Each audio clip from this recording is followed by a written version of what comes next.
Folks, remember, you can find us at dramaticcinematic.com. And of course, you can also listen to the show on Stitcher, look us up on iTunes, or you can also find us on Facebook, Dramatic Cinematic. Don't forget to look us up on Twitter at PC Podcast Crew. Now on to the show.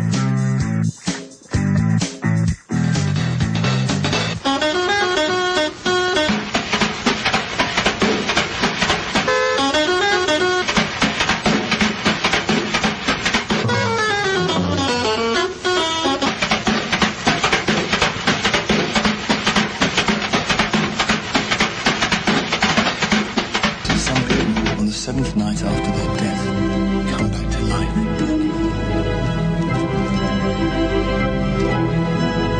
Is it true what they say, that the dead come back to life here? With your consent, I'd like to marry Nagy. Not as long, dear, as I've got a breath in my body. We'll fix that right away. Stop killing the dead. If you don't want the dead coming back to life, why don't you just kill the living? Are you listening to me? Don't you believe me? No. Tough.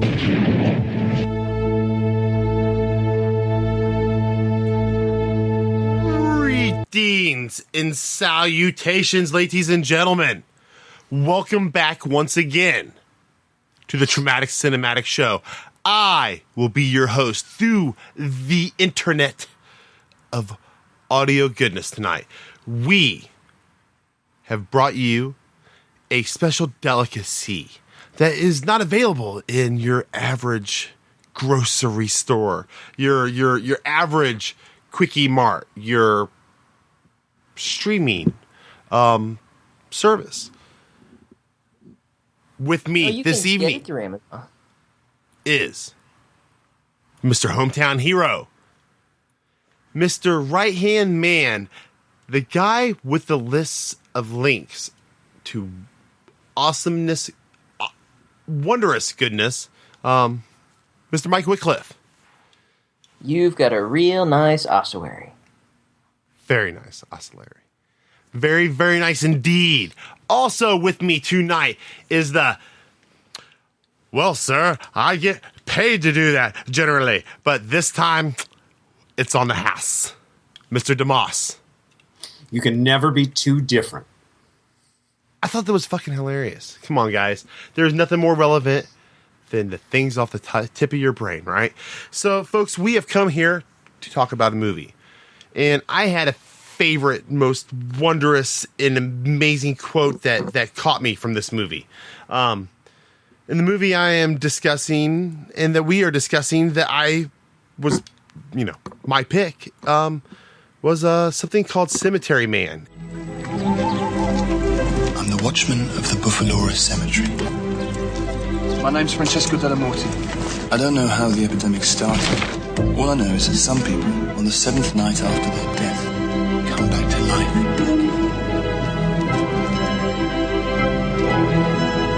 Is it true what they say, that the dead come back to life here?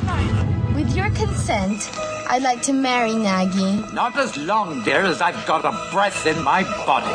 We'll fix that right away. Stop killing the dead. If you don't want the dead coming back to life, why don't you just kill the living? Are you listening to me? Don't you believe me? No. Tough.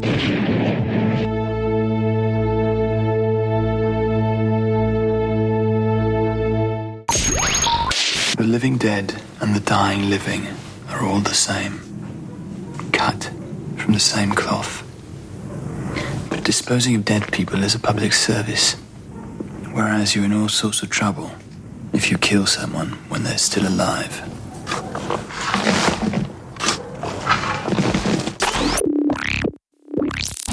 Dead, right?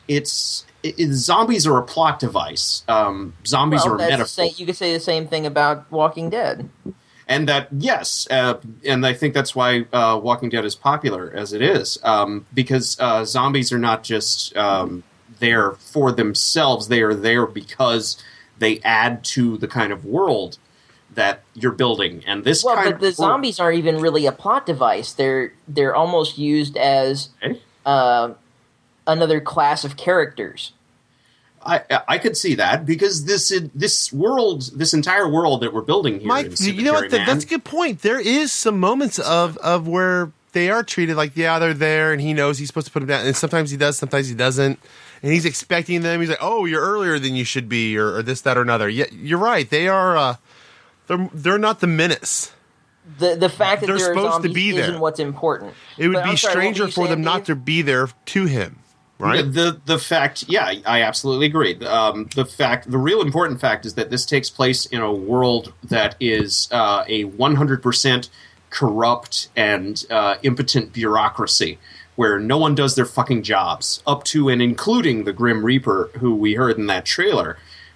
When he told our hero, stop killing the dead, I was like, my response would have been like, stop letting him come back to life, asshole. Do your fucking job. Or go impersonate Santa Claus or something. Be useful. Keep him in the ground, buddy. Like, in that part of your guarantee.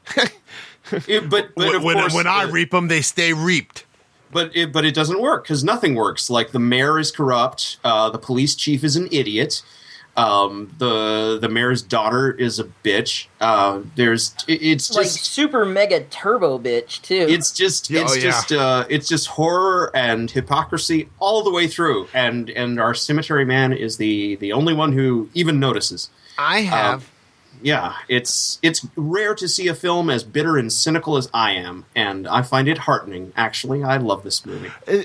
Maybe I own this. Maybe that's why I love it. And gosh darn it, Mr. DeMoss, you have a certain little soft spot that'll always remain in my heart for you, because there is something about this film that has always stuck with me, my wife, and my group of friends. My buddy. The first time we saw this was one of those things we saw in the 90s, I guess, or the. I was gonna ask. I graduated in 95. I would have been in an Incredible Universe, which was this grandest, amazing, huge electronic store owned by TNT Corporation. It was the greatest show on earth. Bullshit, failed experiment that they did. Anyways, we had an awesome movie section. And now that building is a Fry's. And which is even more awesomeness of its own, because it's still open. But it's like a nerd we had an candy awesome store. movie section, and this was, along with Tetsuo, the Iron Man, was one that we had picked up. This was another one we had picked up, and it was awesome. We watched it, and it just, like, my buddy named his dog, who just passed away. He had to have him put down here recently, but his name was Noggy. Did it come back? I was going to ask. Hopefully, Nagi will not rise again.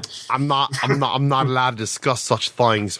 Is he a Pet Certain things Sematary got to man? stay undercover. There's nothing we can say about it. At least, hopefully, he's not a Pet Cemetery too. Keep quiet. What's quiet? But I really wanted to hear this spoken in its native tongue and read the English subtitles, but there wasn't that option.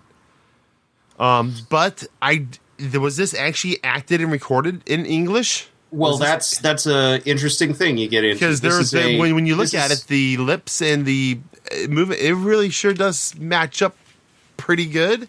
Well, that's the great thing you can do when you co-produce a movie with Italy, because in Italy they don't shoot any of their movies with sound, at least not usually. And that's why if you go and watch like Zombie 2, Zombie 3, Zombie Holocaust, that level of stuff from like the early 80s, Or a lot of the old spaghetti westerns. Yeah, or a lot of the old spaghetti westerns. Yeah, they don't record anything with sound, and they usually like dub the sound over later, because that makes it easy to export your movie. Ooh, we should do that with the podcast here. I know, right? We should record this without any sound, and then hire some people to come back and dub over it. Yeah, that's genius, Louis. Let's do that next week. We should. You know, we should get. I think I'm going to hire 3 black geeks. We're going to get them in here and have them, and it'll immediately be better. It'd have to be, right?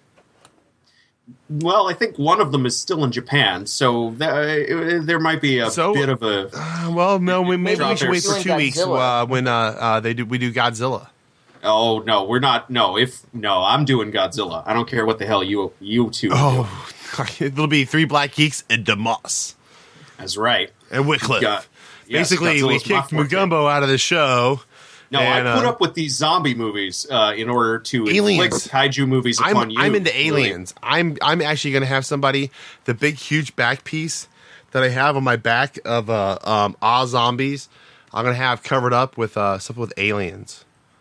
I don't know, just maybe, but not like a good aliens. Like, I would probably do like Mars Attacks or something. Or Even though they are The Earth aliens Beyond from Mars Space. Attacks are awesome. They are awesome, but like, would you get a back piece? I don't know. Maybe it'd be a good back piece. I'm getting no such thing. Yeah, I have I'd no to- tattoos and not planning on any. Yeah, I'd have to shave. That's too. No, not going to do it. The hedgehog would have to shave. So Canal Plus, right? The distribution company. I love them because they let me see most. They let me see most of the foreign movies that I saw in the '90s, including this one, Man Bites Dog, and Man Bites Dog. The original La Femme Nikita, The Professional, a bunch of other Fido? shit. Did they bring us Fido? I'm sorry. sure. Well, that's just on IMDb here. That other things you might like, and that's No, one they that had I have on nothing to do with DVD Fido. that I love. Fido is awesome, but it has nothing to do with Fido. No, I probably would. No, this is the French distribution company that that you might know from the porn you saw on Skinamax after midnight, because they Probably also not. sent over a lot of that. But Can't afford Cinemax. But I do pay for you know- HBO because I love Game of Thrones. But that's okay. We all have our issues. you're not missing much, because there's a weird ratio on Skinamax even in the old days between actual porn and foreign movies that just happen to have tits, like this one. I mean, there's some nice boobies too. I mean, they're Totally, like but- luscious, like beautiful, nice, natural-ish or well done specimens. But I gotta say, not the sexiest way to present them I have ever seen. No, in there was a film. couple awkward moments, right, Mike? Right. What do you think? There are a couple. Yeah, It's kind of like Clive Barker kind of co-wrote a few scenes, I maybe. kind of looked behind me like is somebody watching me watch this? Like, really? But that's all right. I was good with it. I I'm wouldn't not shock. 100% sure what you're talking about at the moment. Well, but- no, I mean he was all in love with her, and then like I actually thought like when not to spoil it all, but when a certain like female had lost her life, that like there might have been like that moment where he might have like had his way with her while he like put the gun to her head and Even blew her brains before out. that, though, I mean, he meets his love. Like I actually like that actually within my head like we might see this, and we didn't. Well, so but, it just shows yeah. you how sick I am. Okay. I never thought that was going to happen at all. But even actually. before that, though, the first thing he does with his love interest is take her into the ossuary with all the skeletons and shit. And what do? They start making out, and I'm like, oh yeah, See, Clive that's Barker, what- all the way. And see Dave, and then like you get. I thought don't they know. were looking for missing Grail Knights, but I don't. I was putting together dots that were never supposed to be connected, or were they? And then yes, or were they? Because then the skeleton tears her fucking shirt off, so we can see her undies. Now you could tell there was something about this that definitely said low budget, but was it because this was filmed on actual film, like you got that 16 millimeter like kind of feel from it, that it was forgiving?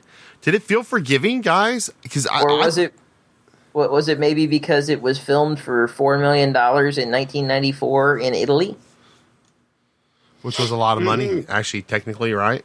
Yes. No? I think they just spent all their money on the zombies, which is what I would do. I mean, shit, why not, right? I mean, I love zombie. I'm guessing Rupert Claudio's Everett makeup. probably cost $500,000, right? I don't even know who he is, but he is enough to where I know his name, right?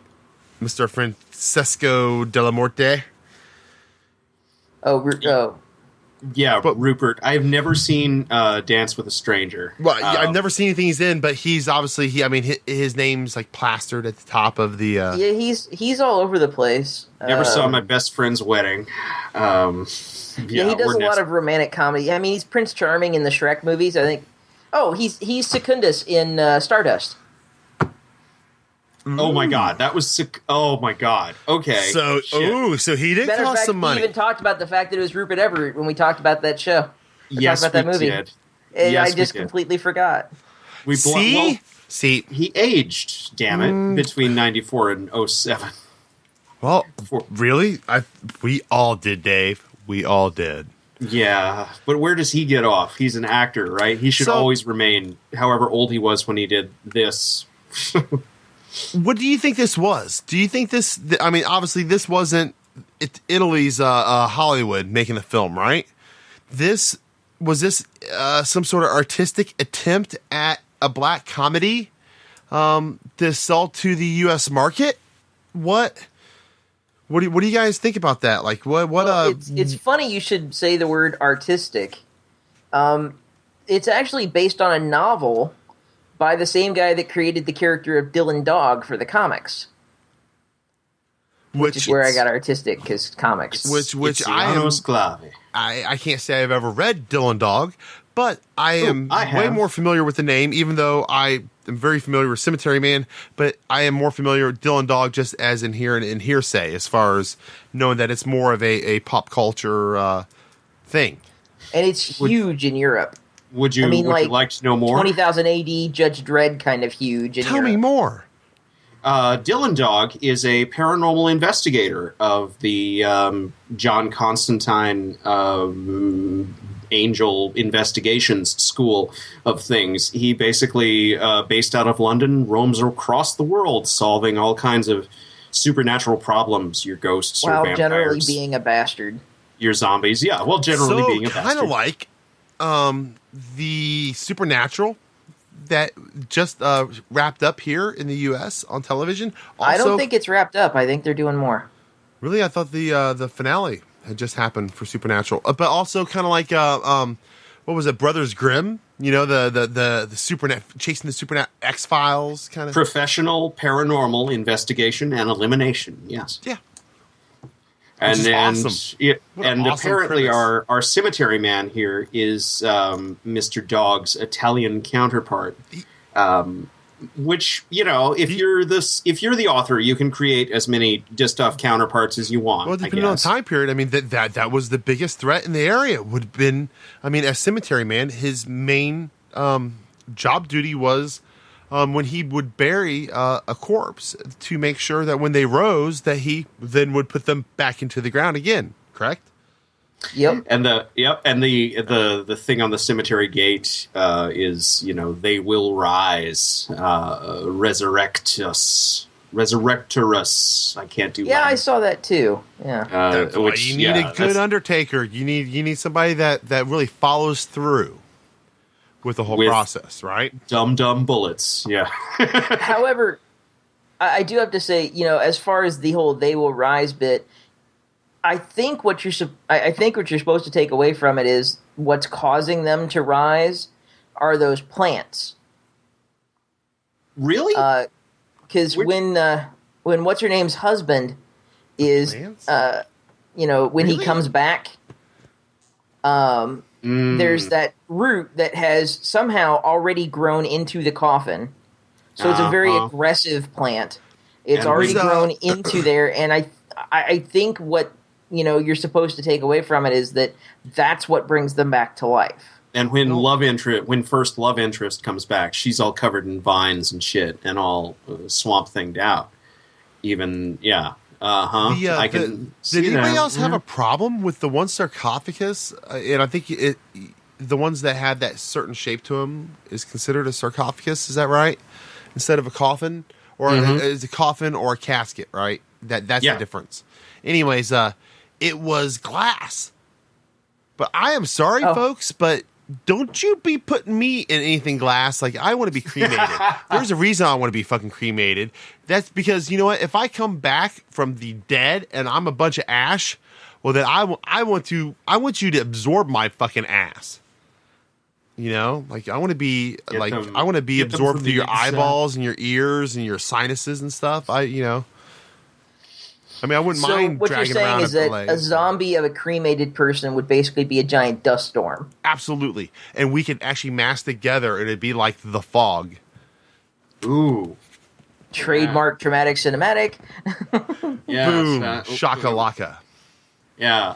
Ortsman, Curtsy. Yeah, you guys. Well, that's how it happens. That's how it happens, folks. It's not just particles of a cloud that's fallen. It's the dead that has risen from the cremated, purgatory that we've put them into. Never cremate a body. But on the other hand, Louis, if we didn't have glass coffins, we would never have that POV shot as the spade is smashing through the glass, coming right at your face. Cinematically, yes, that's absolutely the shot you want, is that glass coffin and the stitches in the face. And of course. They're beautiful. But right at your face. Isn't that just made for a 3D? This thing needs a 3D remake. Is what you know what? does. It does. And I want Tom Cruise to play Rupert Everett. Ooh. Why don't you just get Rupert Everett to come back and play Rupert Everett again? No. We'll have to have him play like Nagi's apprentice. And it'll just be a real quick one-day shot thing. Boom, in and out. Gone. Done. Yeah, he's too old by now. You've got to get somebody younger and hotter in there. Or nobody will go to see it. We really want to separate ourselves as far away from the original as possible. And then he can just look over at the new guy and say, do you know how that name's pronounced? Yeah, and at the same time, though, because at the same time, we got to pack our new movie with Symmetry? references to the old one. Symmetry Man? Fan serviced for the, yeah. It'll be like Cemetery Man, Resurrection. Why don't we just go all the way then and get Brandon Routh to come in and play him? Because he sucked. But you know what? I was thinking about what's the dude's name from Mad TV? The Will Forte? No, the big dude. Will Sasso. Will Sasso would have to play Nagi. Mm-hmm. That'd be because he was awesome as Curly in the Three Stooges. Well, no, actually, he's awful. I refuse to ever watch that movie. He was absolutely awful. They were all awful, and I love that fucking movie of awful. But he looked the part, didn't he? Except for over and over again. Of awfulness. And that's a good point, actually. Nagi did kind of remind me of the various Curlies. But he was smarter. I think Nagi was the smartest character in this whole fucking movie. He's the only person that really Nagi got remind you of Groucho? No, I'm a Stooges fan. I'm sorry. He's the only person that got it, right? Like, he actually is the only person that really knew everything that was going on. He fixed the skull puzzle. And then he took it apart when our Cemetery Man came in. He was the only one. He figured it out. Yes. Because he has accepted his place in all of this. Go little guy. That's what I'm saying, guys, folks. Ladies and gentlemen at home, go little guy. Or he's a big guy, but go big little guy. Right? And love your pasta, because it's delicious. Pasta? He did eat an awful lot of spaghetti. You might want to use a fork, though, just because. With bananas. Well, it all gets mixed up in the stomach in the end, right? I can't say I never paid attention to that. I can't believe I didn't notice the bananas. Every time he was eating, it was spaghetti. Was it really? Wow. Yeah. I guess I just never. And he made 2 plates for himself and his disembodied head of a wife, which I want to know where. No, fiance, not wife. Fiance, okay, his disembodied head of a fiance. I want to know where that food went, and I want to know how her head ate it, and then he ate it. Well, and I want to know how her head can move around under its own power. I mean, yes, I love that. That was awesome. The way he went to almost move in for a kiss, and her severed head was able to move away. That's how much she didn't want that to happen. When he first digs her up and then he walks away and the head trails along behind him, but there's no string. He's not dragging her. She's just moving. Yeah. It's like I started looking for McCready. Exactly. Because what the fuck, yo? She should have sprouted her own little legs and danced around behind him. That would have, yeah. As if the whole thing wasn't creepy That would be enough. very steampunky, like little metal legs come out like. It was 94. We're about 4 years too early for that, unfortunately. What, for Wild Wild West? Yeah. Well, for the steampunk revolution that will inspire Wild Wild West, unfortunately. But yes, glue gears on it. And he's often called an engineer. What was that? Does anybody, before we take a break here, why do they keep calling him an engineer? Well, he's the groundskeeper, right? Right, but why does that make him an engineer? The landscape engineer. Really? I don't know. That's what that's my story, and I'm sticking that to would it. be the American answer for it. I mean, like, I guess I'm more familiar with British terminology that I think it's something that's lost in translation there. I wouldn't consider him an engineer, but at the same time, maybe he is. He's engineering their way into the afterlife, you know? Oh. He's also engineering the survival of the town from zombie apocalypse. Exactly. He's engineering a future and taking care of the past before. Well, I will say that one of the notes on the TV tropes page is that it's a possible shout out to Deep Red, that he's annoyed that she keeps calling him an engineer. Which Deep Red's an old Dario Argento movie. The third definition I have on the Webster's for engineer is one who skillfully or shrewdly manages an enterprise. So, you know. Yeah, that would do it. All right, well, that's fine. That's fine. That fits absolutely right. But maybe that's kind of an insult, too. Would that mean that Picard is an engineer? It would. Yeah.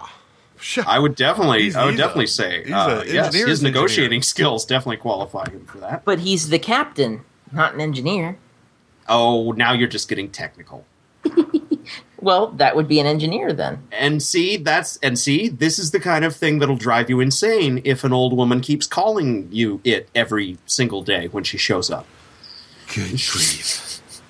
And there's a very good possibility that our protagonist is completely insane. My first note is like most unreliable narrator ever. And you know what? There is something to be said to that. Terrible narration, and in this story, you have to really want to keep track of it because it doesn't want you to keep track of it. It really. And there's also the chance that the whole thing is just taking place in his head. That's very what possible, I mean. but it's all over the place. There are some points, and I start, guys. There's part of me that wonders, I'm like, am I going crazy? Am I just not able to watch movies anymore? Like why am I having such a hard time? Some of these movies are hard to follow. it just is, and I know this movie, but at the same time, it's like, wow, I can get up and walk away and not pause it and forget and be like, oh shit, what happened? I'm completely gone. Like where a lot of times, I wouldn't normally do that with the movie. But I don't even think twice about it as it's playing, and it drove me nuts throughout this movie. I watched this 3 times. That's all right. Well, I have a theory about that. Do you? Well, you know what? You know what? I can't wait to hear your theory. And Mr. Wycliffe, I hope you too, sir, have brought a theory with you to the table right after these messages. Sure, I have. We'll be right back, ladies and gentlemen.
know you. I'm watching you right now. Not really, or maybe I am. However, I guess you're sat there late at night, probably not wearing much and scratching yourself, scouring some podcast-providing service, desperate to find the one glimmer of hope in a sea of blabbermouth halflings expounding their opinions to nobody. You like B-movies, but which B-movie podcast do you pick? Well, look no further. Bypass the rows and rows of other shiny shows and delve instead into the beautiful and brilliant B-movie bargain bin. You know how you know it's good? No, it's not just the beards the hosts have, although that's a definite plus. It's the films, it's the fun, it's the fact that by listening to this show, you can also get a discount at cheesyflix.com. That's right, a full, fantastic, knowledgeable B-movie podcast and actual bargains on B-movies. That's once a month at bmoviebargainbin.com. 2 men, 2 beards, 2 films, 1 show, the B-Movie Bargain Bin. We can't and won't be bettered. Come on down today to bmoviebargainbin.com, just off Route 49 next to the store with all the stuffed sheepheads in the window. With doggy. Check us out, dramaticcinematic.com. Welcome back, ladies and gentlemen. You are still on the internet in one way or another. We are your connection to everything digital that isn't what you really need to survive, but certainly makes existence a little better knowing, right? Right, oh, guys? hell, right, they guys? need us to survive. Let's just You not do, sugarcoat it. because once you get a little taste of us, then you need us. You need it. You need it. Yep. It's an addiction. We're in your brains. Like a couple episodes ago, like I got some emails. People were like didn't get their little dose of DeMoss, and they were scavenging through the internet or through our website, like and reading like tidbits of that you had written over and over again, and like they wasn't enough, and they're like, "Where's DeMoss? Where's DeMoss?" And I was like, "He will be back, maybe if we can free him from the jungle." You'll never be rid of me. Never. I'm like a zombie love interest that keeps being reincarnated as other characters. So, folks, we're discussing this Italian film made for an American audience, or made for an audience that likes American film. I'd say most Italian movies are made for an international audience. Like, they don't give a shit. They just want your money. Technically, Cannibal Holocaust was an Italian film, right? Totally. Made in English. Totally. For an American audience-ish. Well, I'm not sure it's for an American audience. It's just for an audience. In English. Well, I mean, why else would Italians make something in English? I mean, am I being that freaking arrogant to think that? No, it's just English. That if you made it in English, it must be for an Americans? I think I am being that arrogant. I think I am. You are. I think it's more like a factor of they have like Britain is like right there, and it's full of actors. Like professional actors who will show up and give you their all. Yeah, really good ones. And they'll give you the 110% no matter what crap you hand I imagine every UK actor that auditions for anything was like, I've been in Shakespeare. Every fucking one of them. You're like, another motherfucker says he's been in any sort of Shakespearean anything. I'm going to kill someone. Right? It gets funny. Every I want once somebody in a while. that was like, I was in the Blue Man Group for 4 years. Dude, Like, there's so many classic James Bond ahead, do your actors thing. that show up in like Italian spy movies in the 60s. It's actually kind of sad, really. They just pop up. You'll be watching some crappy James Bond knockoff where nobody's lips match their words, and then suddenly there's Miss Moneypenny, or there's M, or there's Sean Connery's kid brother. No, kid brother. That's what it was. It was, yeah. Stuff like that. Because it's so easy. You know, you just jump on a plane and you go down to Italy. Hey, free Italian vacation, right? Ooh. I mean, it's a working vacation, but you're still in Italy. It's kind of like where back in the 70s when they were all going down to the Philippines to film all, to film all the exploitation movies, right? Hell yeah! It was like Thailand's right there. The Philippines loved them. They gave them the world, and it was like, or when they were going to Australia to do basically the same thing for tax purposes. Oh yeah, hell, they still kind of do that, right? And that, I mean, the controversy with The Hobbit and the Actors Guild, and then it being New Zealand, that the Actors Guild doesn't really have any presence there, and they really don't want to piss off, the guy that put them on the map for people actually shooting stuff there.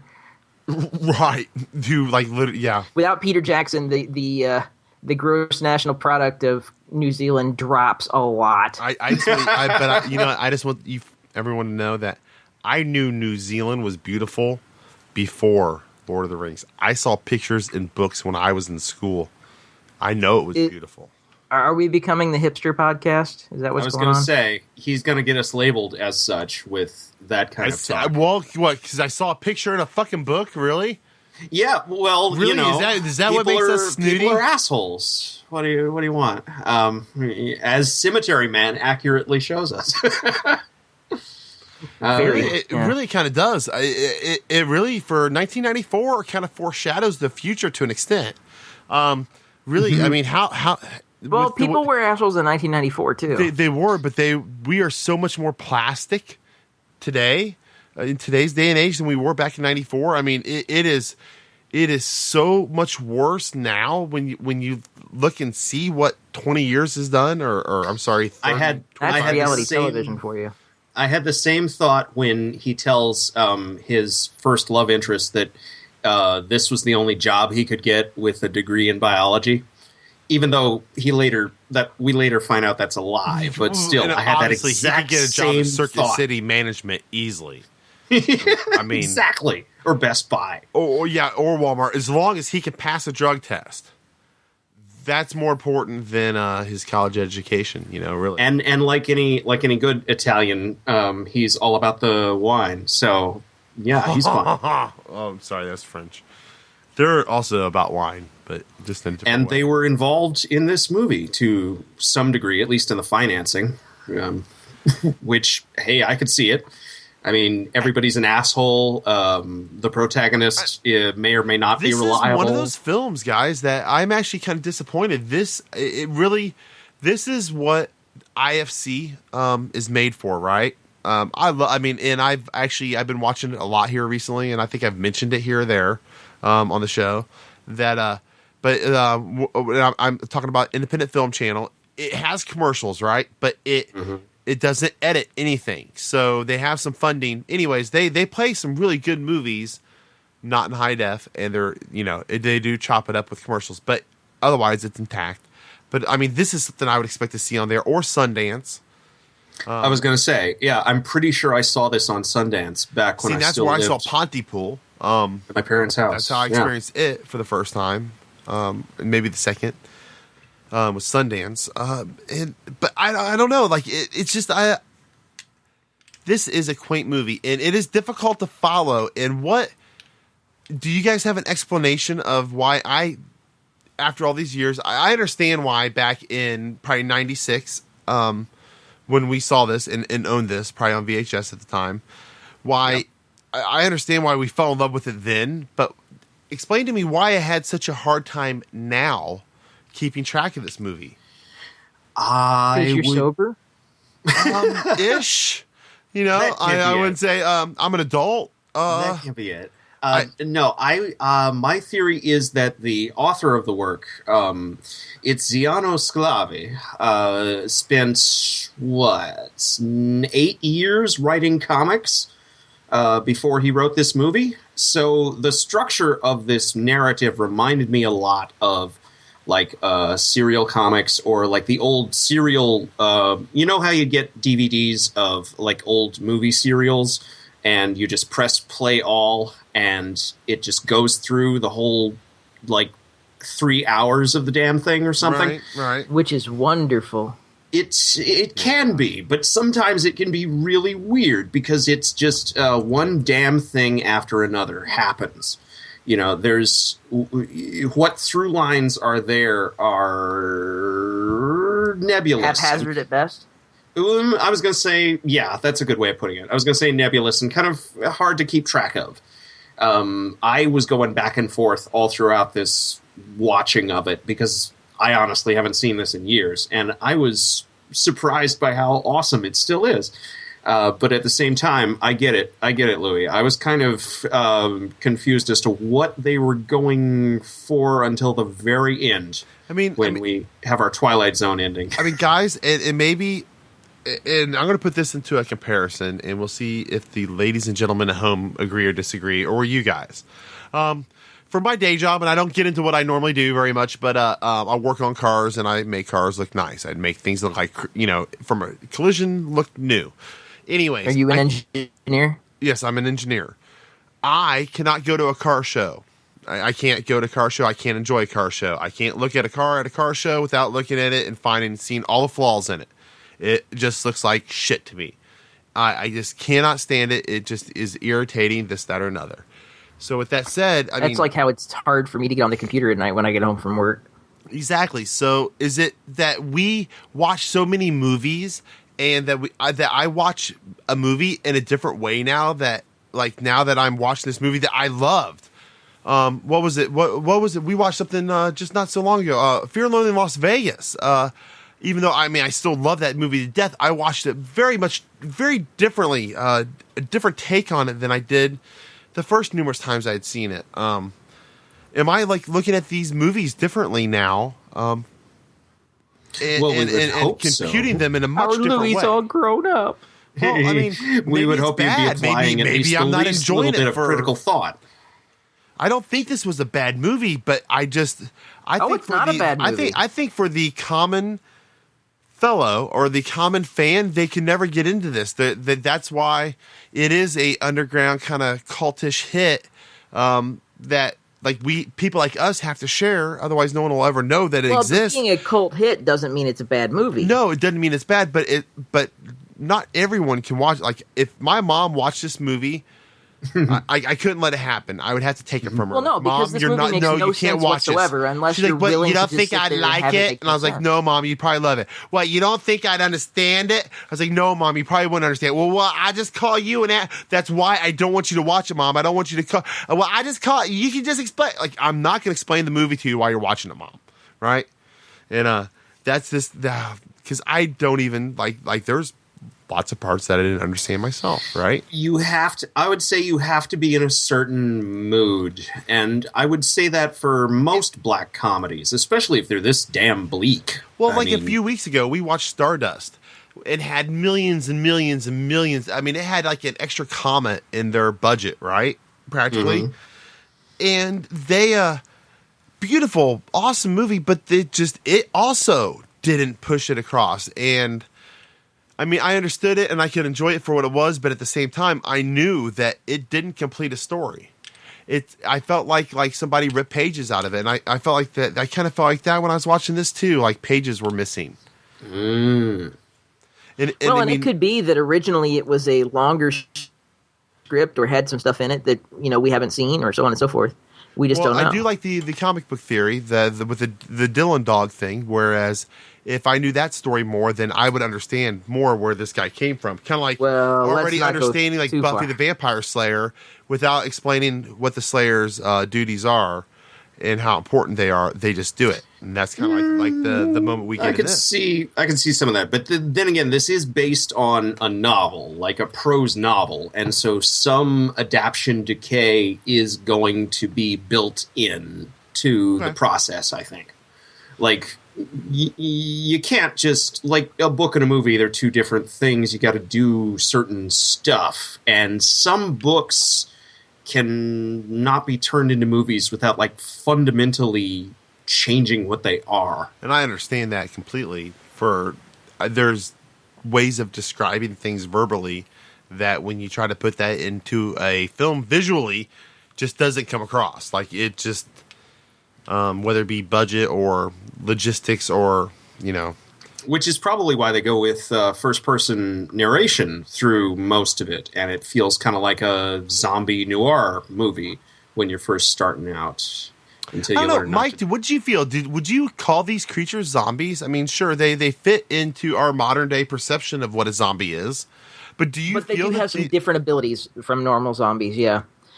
They are definitely the dead returned to life, so yeah, they're zombies. But they're different kinds of zombies. they're. I mean, you could almost keep your buddy around, kind of like Shaun of the Dead, where Simon Pegg keeps his buddy around in the shed. I mean, they're almost that kind of. There's definitely a wanting to eat people involved, but there's also the impression that they don't have to if they don't want to, and there's a choice made to eat someone. And they retain much more personality than your American standard issue. Sometimes. Not all of them, but sometimes. Well, they also the Boy Scouts don't really have Dead much Breakfast. They also kept some personality too, which was a recent zombie flick we watched. And I mean, there was some some personality left there. I don't know, but those people were alive until their stuff was put into a box. So true. Okay. Yeah. Okay. All right. They were more enchanted than they were undead. I guess that would be a I would say they'd be more like Deadites than. Yeah, I'd say that. Interesting. Deadites were always more interested in fucking with you than just outright eating you. I could see in today's day and age, I could see them remaking this movie, but instead of the undead coming from the ground, it would be aliens coming from the sky. No one would expect it. They've never seen anything like it before. Oh, but and you would just call it Cemetery Man to just get the box office draw? Because that's where it would take place. The aliens would be coming to get the dead bodies in the ground to hopefully, rise them or, from the grave for their own evil bidding on another planet. Not here, though. We would never see any of the dead rise. They would actually just be taking them, and we'd be trying to stop them. I think you're describing a Plan 9 from Outer Space remake, actually. Done well, that could be really interesting. Trademark. I would love to see somebody do something like Plan 9 where they take the original premise and do something actually good with it. But they do the whole thing in sepia. We could still be pushing towards the solar granite bomb. I mean, why not? The whole thing in sepia, or no, just black and white. Okay, fine. I think we need a movie with $1 billion budget that is all black and white. With I don't think it's going to happen. 3D, extra super duper high def, electrocution seats, like Stinkovision. Except everything. black and white really kind of defeats the purpose of a lot of that. No, well that's what would be so fucked up. We wait till like the very end, and the one like alien left in the pile of all the dead aliens. Anyway. Oh, it is so they'd be in color. Mind. It'd be like so on to other things about Cemetery Man. It'd be like Sin City, right? Yeah. Oh, okay, all right. So, yes, Mr. DeMoss, just like Sin City. Just the one random element of color. Just the whole movie, which black and white funny landscape. That's the totally. movie you picked out. I would have picked Schindler's List. And we can hire Frank Miller cheap. He'll direct it, no problem. No. No. No, Frank Miller. Come on, it's Miller need time. To remake? Of all the other things they've bastardized, what they need to fucking redo? Dick Tracy. That's what they need to fucking redo. I actually like that Dick Tracy movie. I did too. But with the characters, with what I just think that they could actually revamp that, and it could actually be a series. Like I could actually see that being a get Benedict Cumberbatch FX series. Yeah, and everybody being kind of that comic booky, old timey, Roaring '20s kind of. That could work as like a sci-fi show. Exactly. Well, that's what it'd be. I mean, sort of. It'd be a sci-fi kind of a alternate world. I mean, it'd be no different than steampunk. If we're talking sci-fi in general, maybe. But if we're talking like the Sci-Fi Channel, then they're going to have to. I was particularly speaking of the channel. Then we need a double-headed alligator then somewhere I'd in there. say Dylan Dog would be. Their grasp of sci-fi is a little tenuous sometimes. Which is why with Eureka off the air and Warehouse 13 going off the air. What do you mean? Hold on. I thought I saw in the email here recently that Warehouse 13 was picked up for more. For season 5, but it's only 6 episodes. What? What? They're And like, half we'll season. give you 6 Final episodes to finish up the story. Yep. Yeah. No they're doing fucking half way. measures. Anyway, Oh, but no, man. I mean, with those going off the air, with those going or gone, they're going to be in need of stuff. Now, granted, they're doing a whole bunch of space shows in the very near future, so there's your aliens, Louis. But I can see somebody like Sci-Fi Well, they doing fucked up Stargate. a TV show like my this. favorite. I was so looking forward to like more of the Stargate Deep Space or whatever the fuck it was. Yeah. Anyway, we've gotten off the beaten path. Oh, that's true. That's true. Now, here No, we I are say bitching about Sci-Fi Channel. Dylan Dog series. Give that to the Siffy channel. See what I they think do. I think the movie may have shit canned any ideas like that. Oh, come on! These are the people who put out Sharktopus. They I don't care. know. You know what? That's why they need people like us to pitch ideas. And they could get Brandon Ralph cheap. I mean, what's he doing, right? Shit. All we need to do is buy the name, right? We just want Del Morte, Del Mora. And we'll go with that. That is a great name for a protagonist. I mean, honestly, I would have used that for the American release. Go try and buy it. See what happens.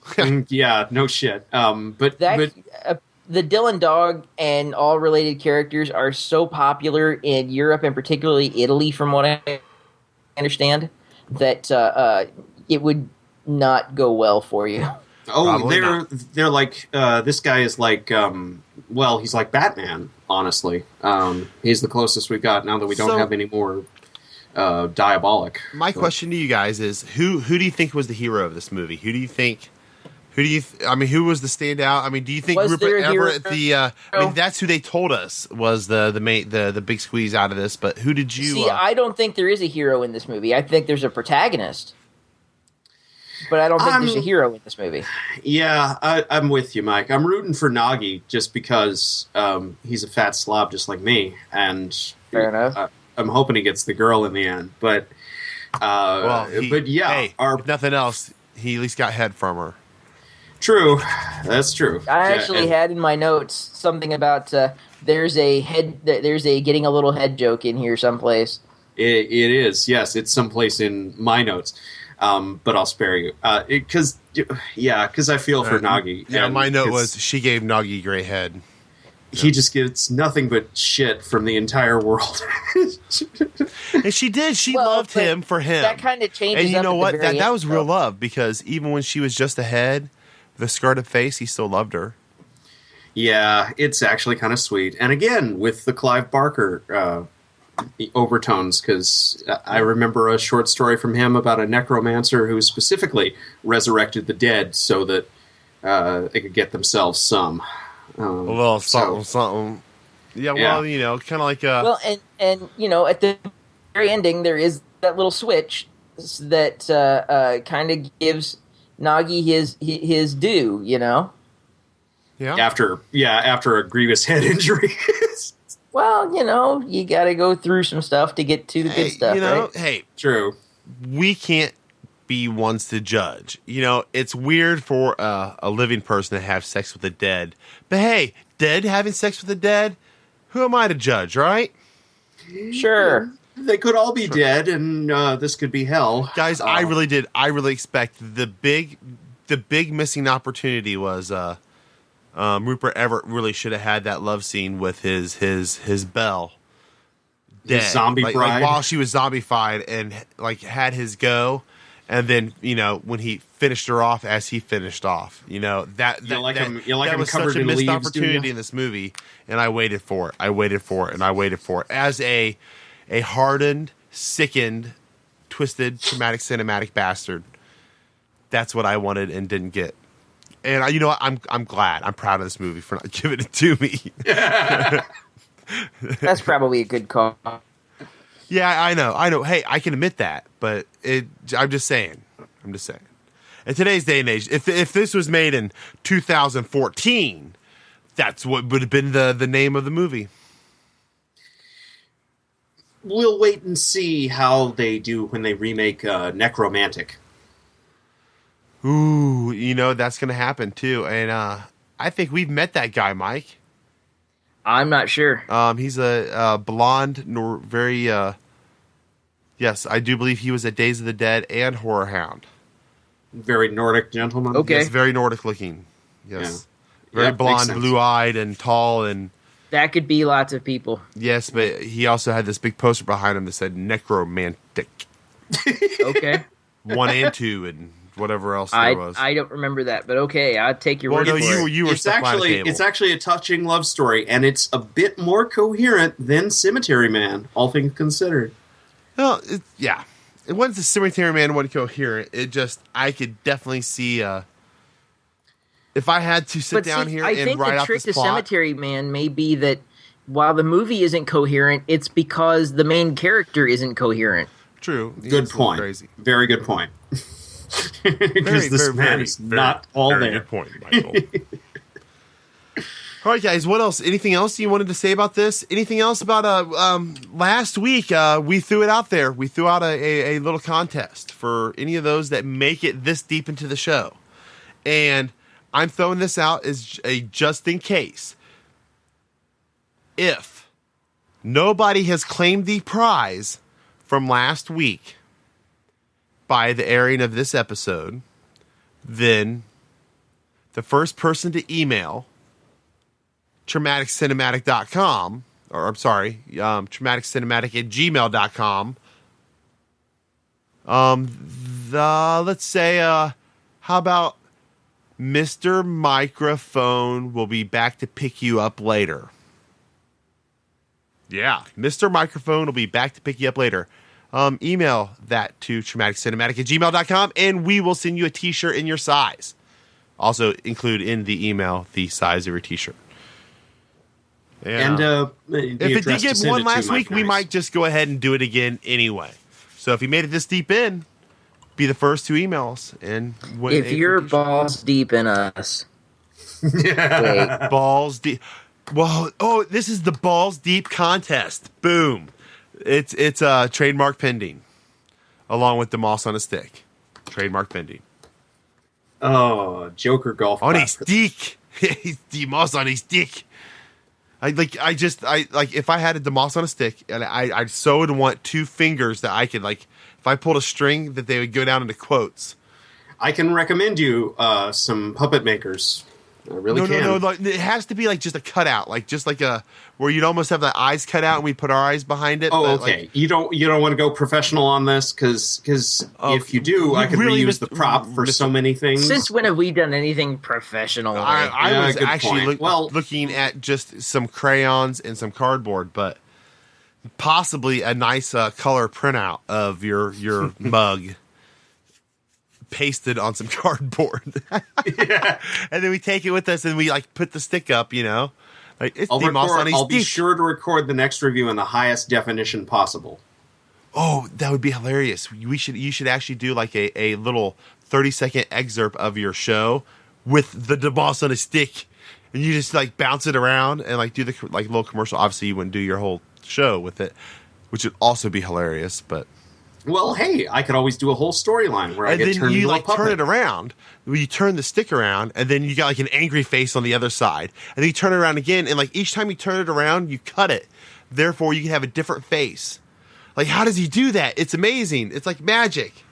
Like the judge in the Transformers. That would actually just watch. You're gonna be famous. Everyone will know you for that shtick I just gave you. Trademark Dramatic Cinematic. All right, ladies and gentlemen. I think we've beaten this horse until it is nothing left but dust. What do you guys think? Well, we didn't really get to the whole St. Elsewhere, Tommy Westfall thing. Oh, well, then please share. That's a rabbit hole we could spend an hour talking on all by itself, I'm sure. So really, just know that there's discussion there to be had, and be aware of it going into the movie because it actually is tons of fun. Really? So this is going to be a to be continued? No. It's a conversation that, while fun, should not be had. Oh. It's a rabbit hole that, Is this something that our fans at home could Google? Yes. Right. Although, do it after you see the movie, because it will give away the ending of the movie if you do that. Interesting. But that's why I was kind of vague about what I meant, but... Excellent. All right, folks, remember, dramaticcinematic.com. Find us on Twitter at TC Podcast Crew. Mr. DeMoss here has a awesome, badass, totally rebuilt website at... AYTIWS. That's andyouthoughtitwassafe.com. And his Twitter name is the same thing. The same. AYTIWS. Yes. Without the .com. And Mike here is... at Gray Matter Splat. Folks, thank you for tuning in. Thank you for sticking with us. And we love you guys. We really do. Like, I know I say bad things about you when you're not listening. And I curse you all the time, but... we're sentimental. Just a little. I'm off the internet.